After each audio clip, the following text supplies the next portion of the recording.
My name is Renee, and I am 58 years old. 6 weeks ago, I buried the only woman I have ever loved. Dorothy left me many things, but there is one thing I never told our son about. A cabin in Tobermory, sitting on the edge of Lake Huron, where she and I spent the happiest days of our lives. I kept it secret. And 6 weeks after her funeral, my son Bradley asked me why. What happened next changed everything I thought I knew about family, about love, and about betrayal. Before I share this story with you, let me know in the comments where you are watching from today. If this story touches your heart, please hit that like button and subscribe to the channel. Stay with me, because what happened next taught me more about love and betrayal than 58 years of living ever did. Dorothy and I met at a county fair in Ohio when I was 24 years old, and she was 22. I was selling handmade furniture from a small booth near the livestock barn, and she walked up to my table wearing a yellow sundress that caught the afternoon light. She ran her fingers along the arm of a rocking chair I had built from reclaimed oak, and she smiled at me like I had created something magical. She asked how much it cost. I told her it was not for sale. She laughed and asked why I had it on display then. I said I was waiting for the right person to come along. She tilted her head and asked if I thought she was the right person. I said I did not know yet, but if she gave me her phone number, I might be able to figure it out. That was Dorothy. She could walk into any room, any conversation, any moment, and make it feel like you were exactly where you were supposed to be. She was a first-grade teacher at the elementary school 2 towns over, and she believed in the goodness of people with a certainty that sometimes made me nervous. She saw the best in everyone even when they did not deserve it. We got married 2 years after that fair. The wedding was small, held in a little white church on the edge of town where her grandmother used to sing in the choir. I wore my father's suit, which was a size too big, and Dorothy wore her mother's dress, which fit her perfectly. We did not have money for a honeymoon, so we drove up to Canada instead to a tiny cabin in Tobermory that Dorothy's grandmother had left her. It sat on a rocky bluff overlooking Lake Huron with windows that faced the sunset and a porch that creaked when you walked on it. That cabin became our place, our sanctuary. The one spot on earth where everything else disappeared, and it was just the two of us watching the water turn gold at the end of each day. 3 years after the wedding, our son Bradley was born. I remember holding him in the hospital, this tiny creature with his mother's eyes and my stubborn chin, and I promised him that I would give him a better life than I had. I would work harder, sacrifice more, do whatever it took to make sure he never wanted for anything. And I kept that promise. I worked 60 hours a week at my woodworking shop, taking on custom jobs that kept me in the garage until midnight. Dorothy taught school during the day and came home to cook dinner and help Bradley with his homework. We were not wealthy, but we were rich in the ways that mattered. We had love. We had purpose. We had each other. I remember those late nights in the garage sanding down a tabletop or fitting joints together, and I could hear Dorothy's voice through the kitchen window singing Bradley to sleep. That sound, her voice carrying through the darkness, that was the sound of home. That was the sound of everything I was working for. Bradley grew up smart, smarter than me, smarter than Dorothy, though she would never admit it. He got into a good college on a partial scholarship, and we covered the rest by cutting back on everything we could. I sold my old pickup truck, the one I had driven since before he was born, to pay for his senior year of law school. Dorothy stopped buying new clothes for 5 years straight. We did not tell Bradley any of this. We did not want him to feel guilty. We wanted him to fly. And he did fly. He graduated near the top of his class and got a job at a big law firm in Chicago. He bought a condo downtown, drove a car that cost more than our house, and married a woman named Heather who I met exactly 3 times before the wedding. The wedding itself was held at a country club with crystal chandeliers and a 7-course meal. Dorothy and I were seated at table number 8, far from the head table, surrounded by people we did not know. When Bradley gave his toast, he thanked his in-laws for their support and mentioned his new firm's managing partner by name. He did not mention us. Dorothy squeezed my hand under the table and said he was just nervous. She said he loved us. He just did not know how to show it in front of all these important people. I nodded because I wanted to believe her. But something cracked inside me that night. Something small but deep, like a hairline fracture in a foundation that would only widen with time. The cabin in Tobermory remained our escape. Every summer for 20 years, Dorothy and I drove up there, just the two of us. We would sit on that creaking porch and watch the storms roll in over the lake. We would walk down to the shore and skip stones like teenagers. On our 10th anniversary, I got down on one knee on those same rocks and proposed to her again, just to make sure she still wanted me. She laughed and said yes, and then she cried. And then we sat there until the stars came out. Bradley came with us a few times when he was young. He learned to swim in the cold waters of Georgian Bay, and he caught his first fish off the dock near the lighthouse. But as he got older, he stopped wanting to come.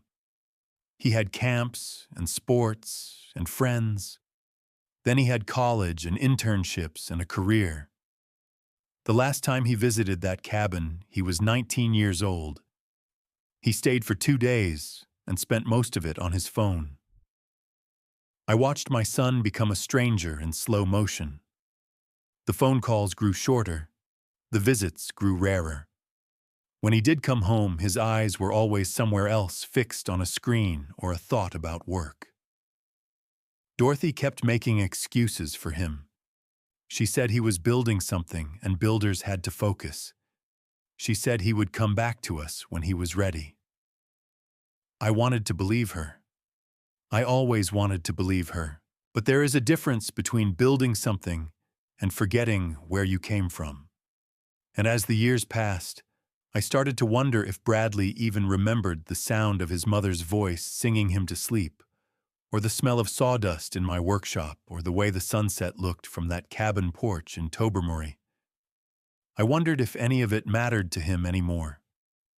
The phone call came on a Wednesday afternoon in March. Dorothy and I were sitting in the oncologist's office, surrounded by pamphlets about support groups and dietary changes, when the doctor looked at us with that particular expression that tells you everything before a single word is spoken. Pancreatic cancer, stage 3. The tumor had already spread to her lymph nodes. Treatment could buy time, but it could not buy a cure. Dorothy held my hand, while the doctor talked about chemotherapy schedules and clinical trials and quality of life considerations. Her grip was steady, her breathing even. She asked questions about side effects and timelines, nodding at each answer, like she was taking notes for a lesson plan. I sat there feeling like the floor had dropped out beneath me, but Dorothy was already figuring out how to live with this news, how to make the most of whatever time we had left. On the drive home, she stared out the window at the gray Ohio landscape and said something I will never forget. She said we still had time, and she wanted to use it well. She did not want to waste a single day on fear or anger or regret.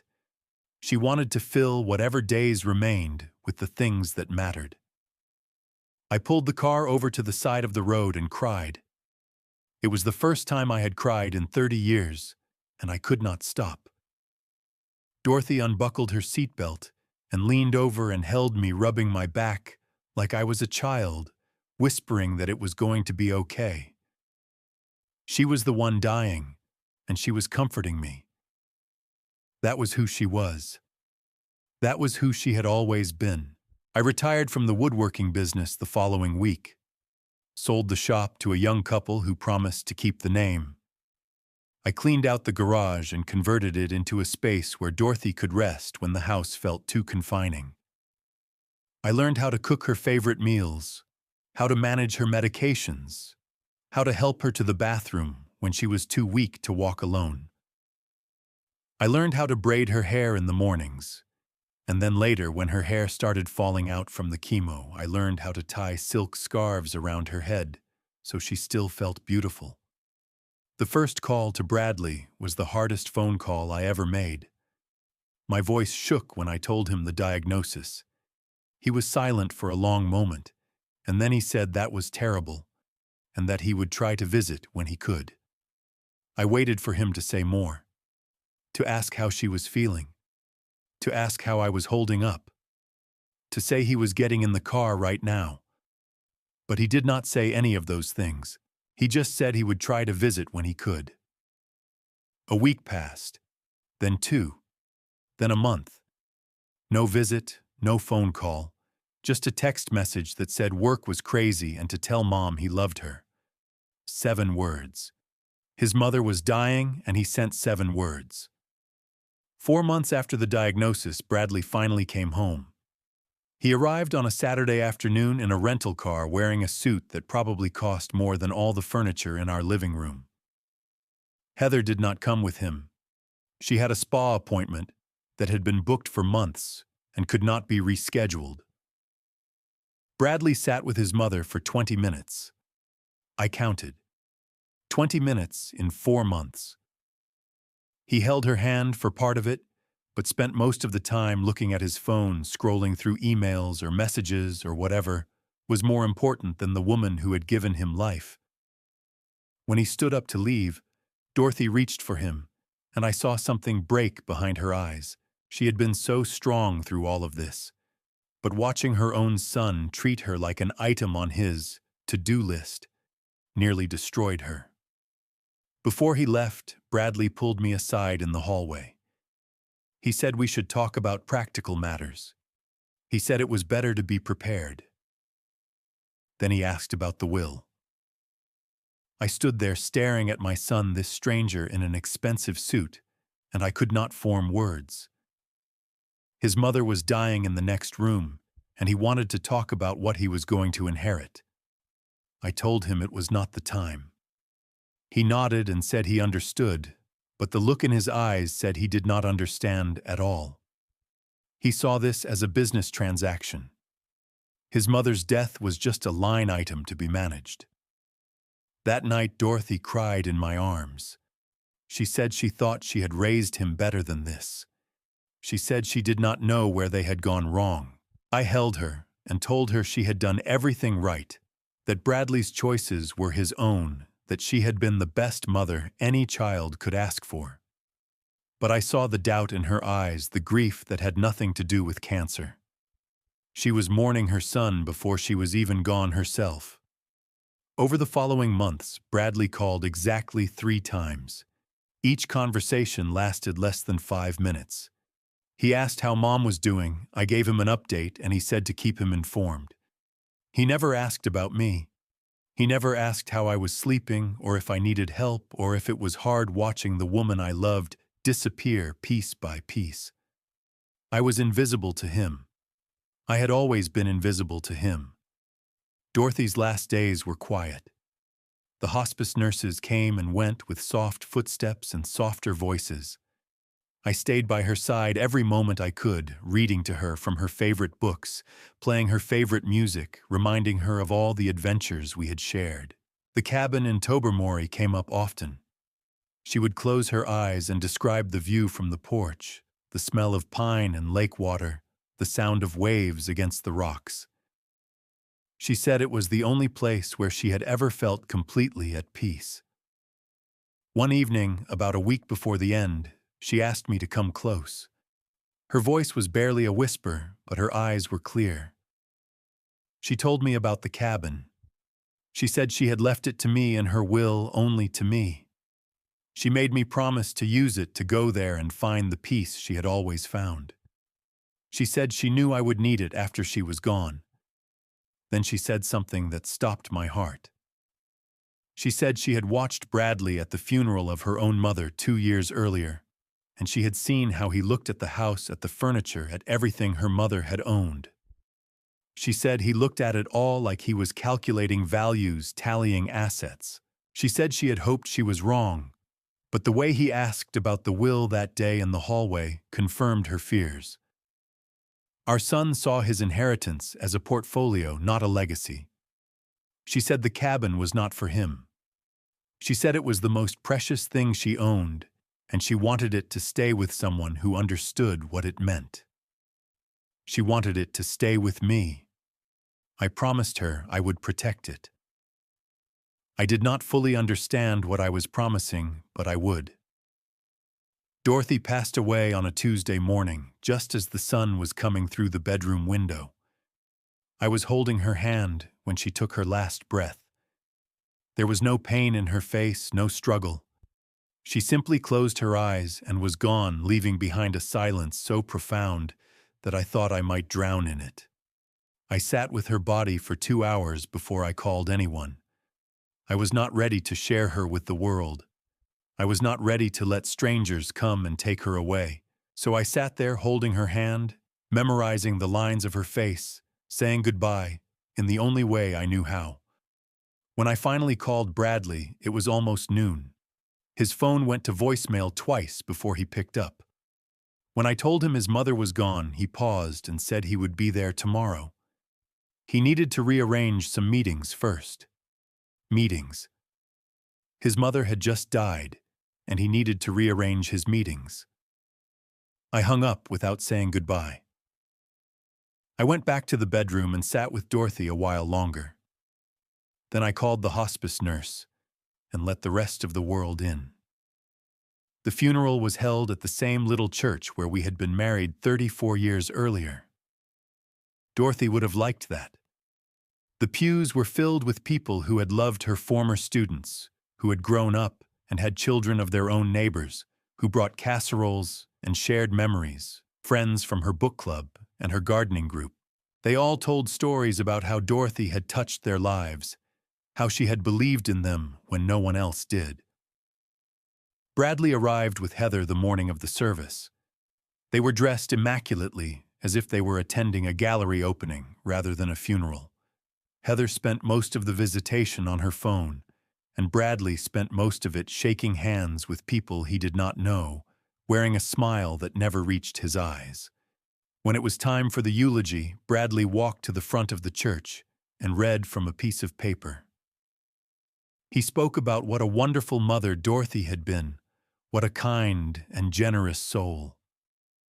But there were no specific memories. No stories about her laughter or her cooking or the way she sang when she thought no one was listening. He could have been reading a press release.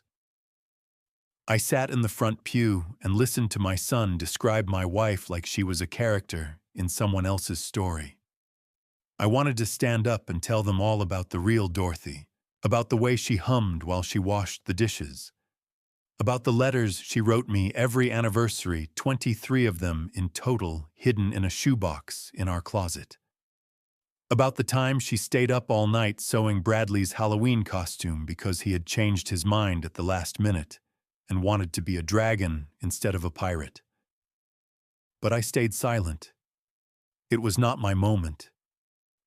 And besides, the people who mattered already knew who she was. After the burial, after the last of the mourners had offered their condolences and driven away, Bradley approached me in the church parking lot.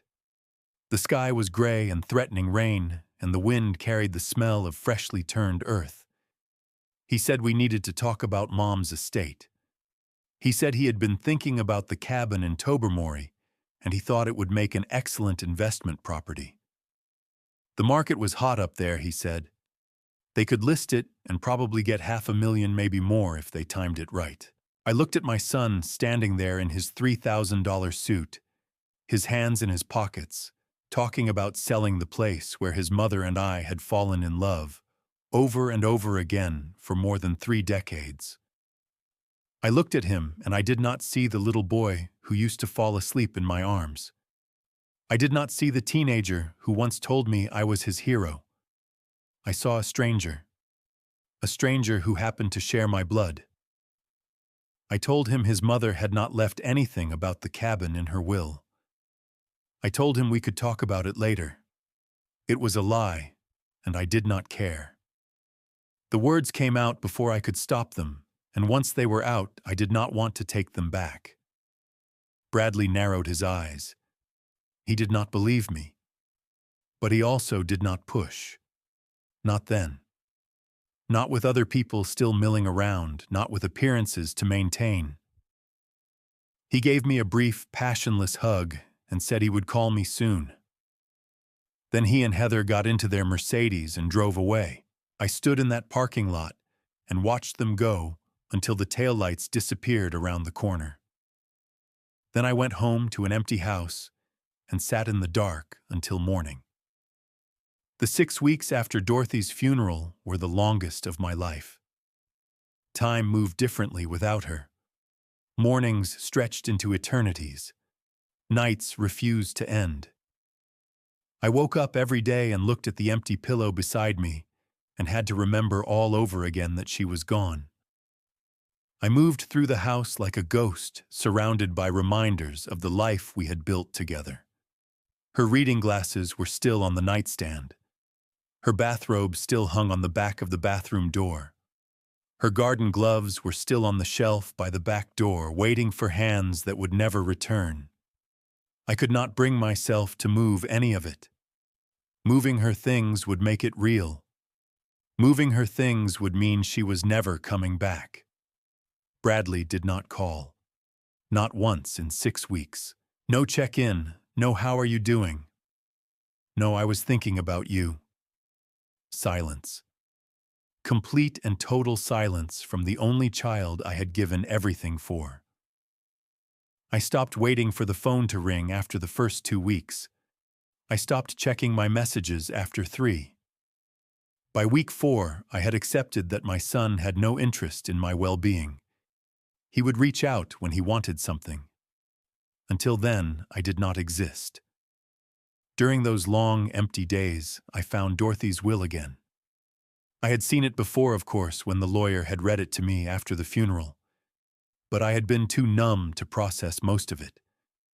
Now sitting alone in our living room with nothing but silence for company, I read it carefully. Every word. Every provision. The cabin was mine.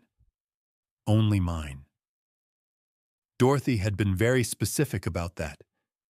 She had also left a handwritten letter sealed in an envelope with my name on it to be opened only after her death. I opened it on a Thursday night 5 weeks after the funeral. My hands were shaking so badly that I could barely tear the envelope. Her handwriting was shaky too, written during her final weeks, when even holding a pen had been a struggle. But the words were clear. She wrote about the cabin. She wrote about all the years we had spent there, all the sunsets we had watched, all the promises we had made on that rocky shore. She wrote that the cabin was where she had always felt closest to me, closest to the life we had created together. She wanted me to have it.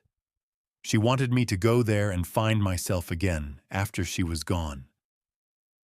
Then she wrote about Bradley. She said she had watched him change over the years, watched him become someone she did not recognize. She said she had seen the way he looked at their possessions, calculating values instead of remembering meanings. She said it broke her heart, but she had accepted that their son had become a stranger. She did not blame me. She did not blame herself. Some people just lose their way, and there was nothing their parents could do about it. She told me to protect the cabin. She told me to give it to Bradley only if he ever became the man they had raised him to be. Not before.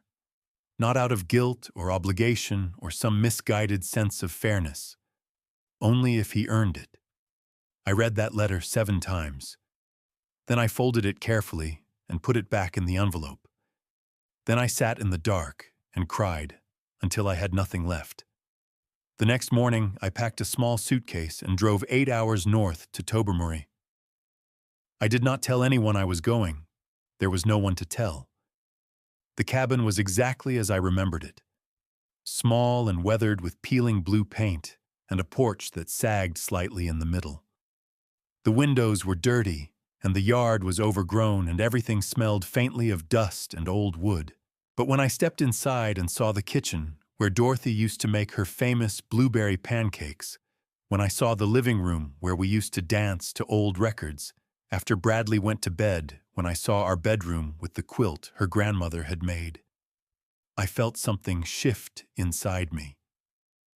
For the first time in 6 weeks, I could breathe. I sat on the porch that evening and watched the sunset over Lake Huron. The water turned orange, then pink, then a deep purple that faded into darkness. I could almost feel Dorothy beside me, her hand in mine, her head on my shoulder. I knew she was gone. But in that place, at that moment, she did not feel far away. The neighbors remembered me. Old Frank, who ran the smoked fish shop down by the harbor, saw me walking along the shore the next morning and came over to shake my hand. He had heard about Dorothy. News travels fast in small towns. He told me how sorry he was. He told me she was one of the good ones. He said we had always looked like lovebirds whenever we came up there, even after 30 years of marriage. Eleanor, the woman who sold wildflowers from a stand at the end of the road, brought me a bouquet of black-eyed Susans that afternoon. She said Dorothy had always stopped to buy flowers from her every single visit, and she had always asked about Eleanor's grandchildren by name. Eleanor was crying when she handed me the flowers. She said the world was dimmer without Dorothy in it. These people remembered my wife.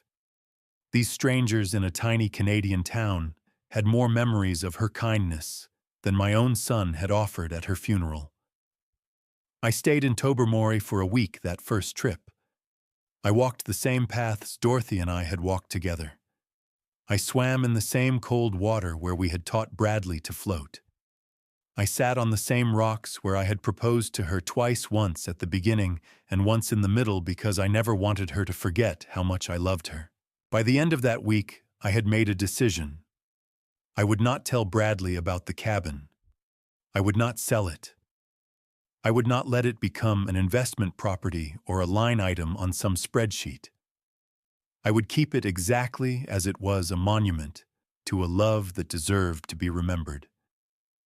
And if Bradley ever asked, I would tell him the truth when I was ready. 6 weeks and 3 days after the funeral, my phone rang. I was back in Tobermory for my second visit, sitting on the porch with a cup of coffee, watching the morning mist rise off the lake.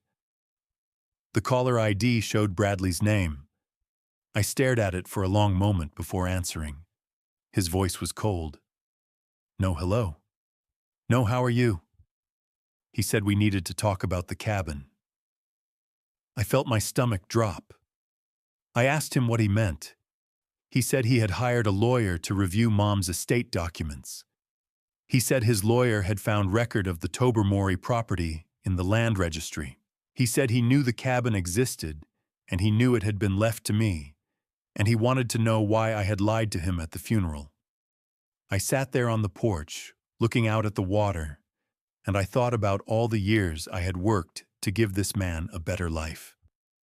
I thought about the truck I had sold, the nights I had spent in the garage, the dreams I had deferred so that he could have his. And now he was calling me 6 weeks after his mother's death to accuse me of lying about a piece of property. I told him I had not lied. I told him his mother had left the cabin to me. It was her wish. It was her decision. He interrupted me. He said that was convenient. He said I had been with her every day at the end. He said I could have influenced her. He said he had no way of knowing if the will reflected her true intentions or my manipulation. Manipulation. My son was accusing me of manipulating his dying mother. I gripped the phone so hard my knuckles turned white. I told him I had spent 34 years loving his mother with everything I had. I told him I had been by her side for every chemotherapy session, every sleepless night, every moment of pain and fear and exhaustion. I asked him where he had been. I asked him how many times he had visited. I asked him how long he had sat with her in 4 months. He did not answer those questions. Instead, he said he was going to contest the will. He said the cabin should be part of the family estate, not my personal property. He said he had a right to his inheritance. His inheritance. That word hit me like a fist. I told him he had not visited his mother when she was dying. I told him he had asked about the will before her funeral was over. I told him he had no right to talk about inheritance when he had not earned the right to be called her son. He said he would drive up to Tobermory to settle this in person. He said we would talk face to face, and we would come to an understanding one way or another. Then he hung up. I sat on that porch for a long time, staring at the phone in my hand. My heart was pounding. My hands were shaking. But underneath the anger and the hurt, there was something else. Something that felt almost like relief. The pretending was over. The polite fiction that Bradley was still my son in any meaningful way had finally been stripped away. Now I knew exactly who he was. Now I could stop hoping for something that would never come. 3 hours later, a black Mercedes pulled into the gravel driveway in front of the cabin. Bradley stepped out wearing khakis and a polo shirt that probably cost more than my monthly grocery bill. He looked around at the property with an expression I recognized. I had seen it at his wedding when he introduced us to his in-laws. I had seen it at the funeral when he surveyed the church. It was the look of someone calculating value, tallying assets, measuring worth. He walked up the porch steps and stopped in front of me. He did not greet me. He did not ask how I was doing. He just looked around at the cabin, at the weathered wood, and the sagging porch, and the overgrown yard, and he said this place could sell for $500,000. He asked if I even understood what I was sitting on. I stood up from my chair. I looked my son in the eyes, and I told him I was sitting on 34 years of memories with his mother. I told him it was something he would not understand because he had been too busy counting dollars to show up when she needed him. His face flushed red. He started to respond, but before he could, his phone rang. He glanced at the screen and answered it. Heather's voice came through the speaker, sharp and impatient. She asked if he had gotten me to sign over the property yet. She said they needed that money for the renovation. Bradley fumbled with the phone, trying to turn off the speaker, but it was too late. I had heard every word. That was why he had driven 8 hours. Not for reconciliation, not for family, for renovation money. His wife wanted to upgrade their kitchen, and my wife's memorial was the funding source. I pointed at the driveway. I told him to leave. I told him not to come back until he remembered who had raised him. He stood there for a long moment, his face cycling through expressions I could not read. Then he turned and walked down the steps and got in his car and drove away without looking back. I watched the dust settle behind his tires. Then I went inside and sat down at the kitchen table and put my head in my hands. The next morning, I called Harold Thompson, a lawyer in town, who had been recommended by Frank at the fish shop. Harold was in his 70s, semi-retired with a small office above the hardware store, and a reputation for being straightforward and fair. I drove into town and climbed the narrow stairs to his office and told him everything. Harold listened without interrupting. When I finished, he leaned back in his chair and folded his hands across his stomach. He said he would need to see the will and any related documents. He said based on what I had described, Bradley's claim had no legal merit. A person had the right to leave their property to whomever they chose, and a spouse was the most natural beneficiary in the world. I gave him copies of everything: the will, the handwritten letter, the deed to the property. And then I mentioned something I had almost forgotten. Dorothy had recorded a video when she made her will. The lawyer who had helped her draft it had suggested it just in case anyone ever questioned her intentions. She had sat in front of a camera and explained exactly what she wanted and why. Harold asked if I had a copy of the video. I said I thought the original lawyer still had it. Harold said we should get it. 2 days later, I was sitting in Harold's office watching my wife on a laptop screen. She looked frail in the video, thin and pale, her head wrapped in one of the silk scarves I had bought her. But her voice was steady. Her eyes were clear. She said she was leaving the Tobermory cabin to her husband, René. Only René. She said their son Bradley had made his choices in life, and she respected those choices, but the cabin was not for him. She said it was for René to find peace, to heal, and to remember what they had together. She said she hoped one day Bradley would understand, but she was not going to wait for that day. She looked directly into the camera and said she was of sound mind, and this was her decision alone. No one had influenced her. No one had pressured her. This was what she wanted. I watched that video 3 times. Each time I felt something release inside me. Dorothy had protected me even from beyond the grave. She had known this day might come, and she had prepared for it. Bradley filed his legal challenge 2 weeks later. The case was assigned to a judge in Ontario who reviewed the documentation and scheduled a hearing. Harold and I appeared by video conference. Bradley appeared with his own lawyer, a slick-looking man in an expensive suit, who talked about undue influence and diminished capacity and the suspicious circumstances surrounding the bequest. Then Harold played Dorothy's video. The judge watched it in silence. When it ended, he looked at Bradley's lawyer and asked if he had any response. The lawyer started to speak, but the judge cut him off. He said the video was clear and unambiguous. The decedent was obviously competent and obviously acting of her own free will. He said the challenge was without merit and was dismissed. Bradley's face on the video screen went white. His lawyer leaned over and whispered something to him. Bradley nodded curtly, and then he disconnected from the call without saying a word. Harold turned to me and smiled. He said it was over, but I knew it was not over. Not really. A legal victory did not heal a broken relationship. It did not bring back the son I had lost. It just meant I could keep the cabin. That was something. But it was not everything. I wrote Bradley a letter. Not an email, not a text. A real letter on paper written by hand.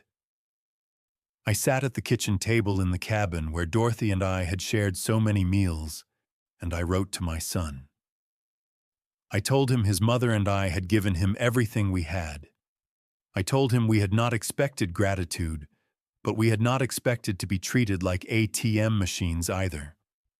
I told him the cabin was not his because he had not earned it. Not through money, but through presence, through love, through showing up when it mattered.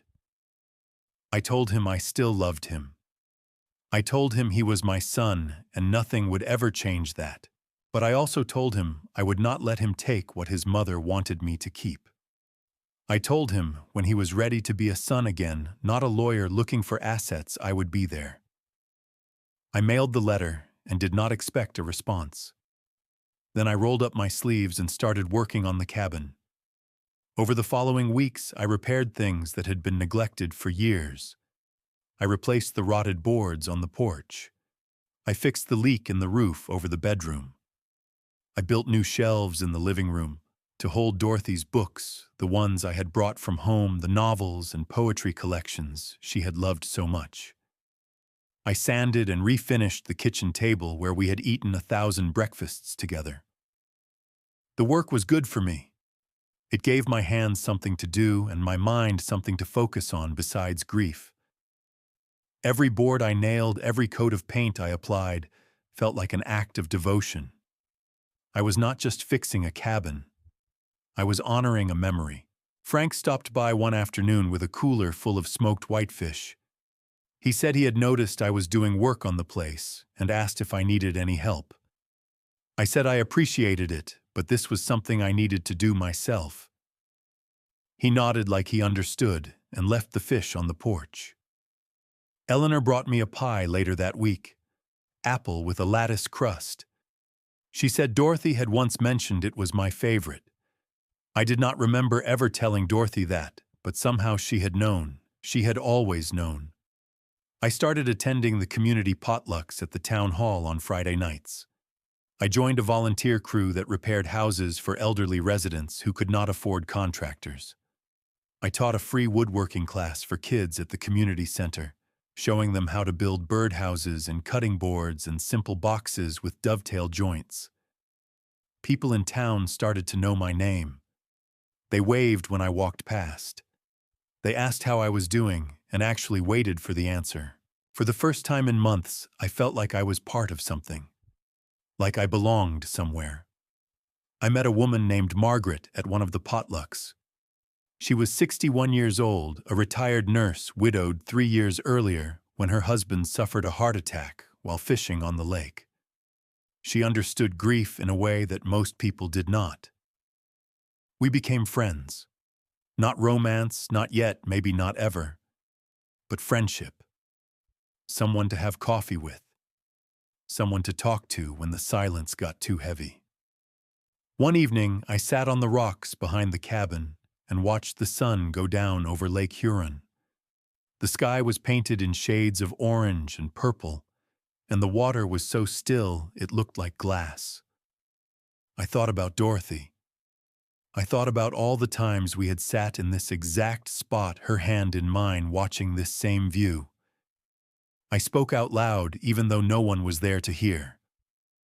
I told her I had done it. I had kept our place. And I was finding peace just like she wanted.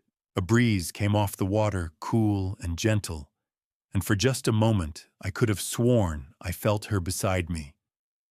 6 months after the funeral, I had settled into a new rhythm. The cabin was no longer just a place to visit. It had become my home. I still kept the house in Ohio, still drove down there every few weeks to check on things and visit Dorothy's grave and see old friends.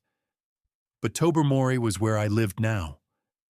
Tobermory was where I had found a way to keep going. The cabin looked better than it had in years. The porch no longer sagged. The paint was fresh. The windows sparkled. I had planted a garden in the backyard, vegetables and herbs, and a small section dedicated to wildflowers, the kind Eleanor sold from her stand. Every morning I sat on the porch with my coffee and watched the day begin. Every evening I watched it end. One morning in October, I found a letter in my mailbox. Not a bill. Not junk mail. A handwritten letter with a Chicago postmark, my son's handwriting on the envelope. I carried it inside and set it on the kitchen table. I made a pot of coffee. I sat down and looked at the envelope for a long time before opening it. Bradley's letter was short. Just 1 page. He said he had read my letter many times. He said he did not have any excuses for how he had acted. I read the letter 3 times.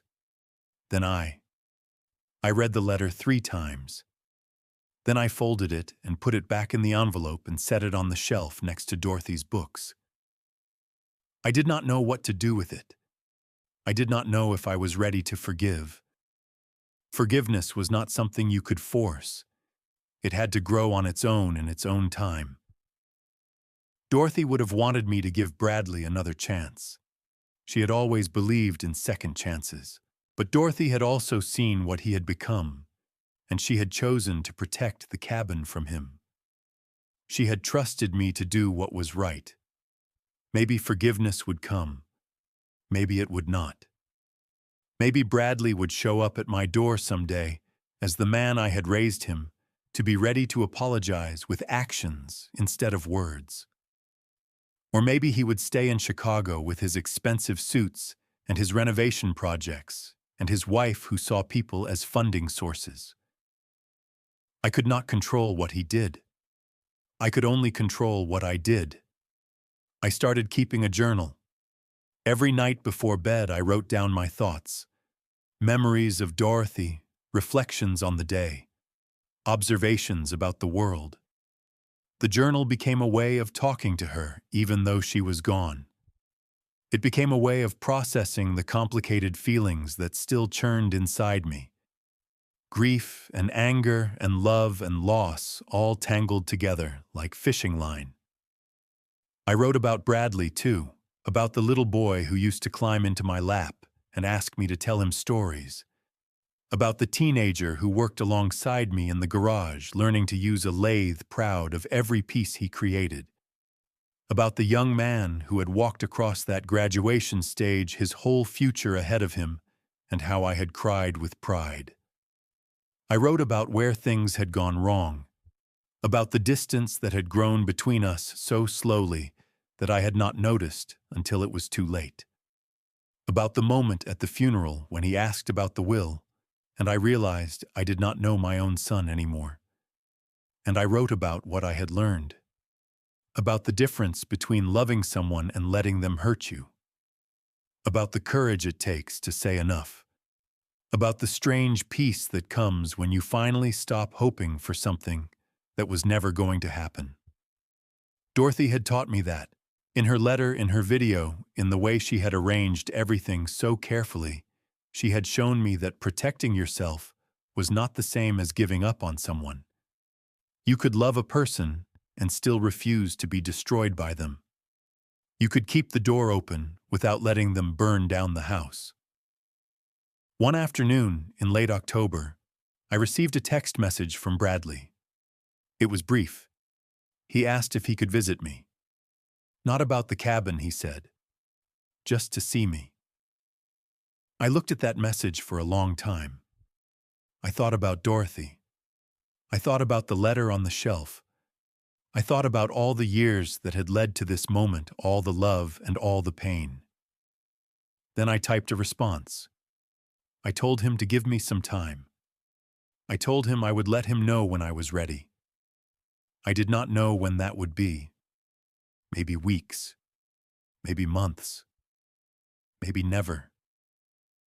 But for the first time in a long time, the possibility did not fill me with dread. It filled me with something else, something that might have been hope, if hope was a thing that could grow back after being torn out by the roots. The next evening, I sat on the rocks behind the cabin and watched the sun set over Lake Huron.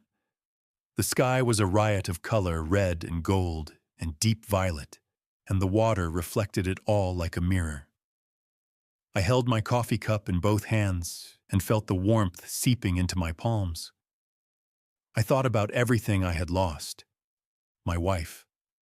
My son, at least the son I thought I knew. My old life, the one I had built piece by piece over 34 years. It was all gone now, swept away like sand in a tide.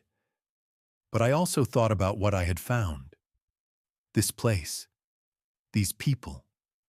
This unexpected community that had welcomed me without question. A second chance at a life I had never imagined. Grief does not go away. I knew that now. It does not fade or disappear or get better with time.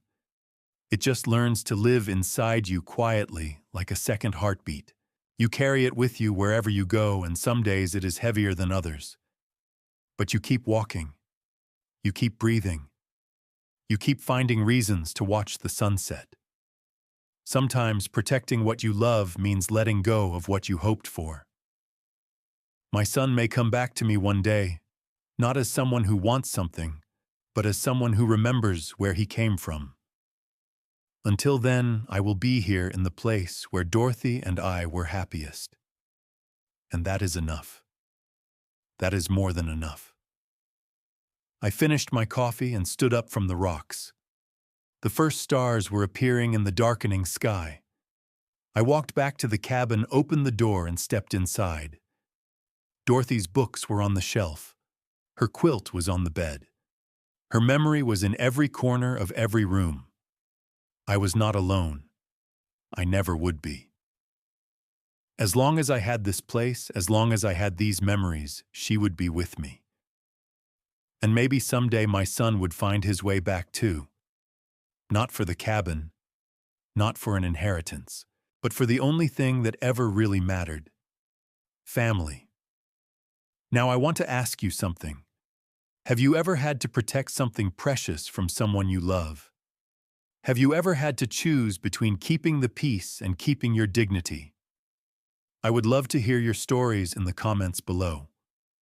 Please share your thoughts and let me know what you would have done in my situation. If this story touched your heart, please hit that like button and share it with someone who might need to hear it today. And if you have not already, please subscribe to the channel so you do not miss the next story. Every like, every comment, every share helps more people find these stories, and I am grateful for each and every one of you. Thank you for spending this time with me. Thank you for listening. I hope you find peace in whatever you are going through, and I hope you always have the courage to protect what matters most. Until next time, take care of yourselves and take care of each other. The people who truly love you will understand. And the ones who do not, well, maybe they just need more time to remember who they are.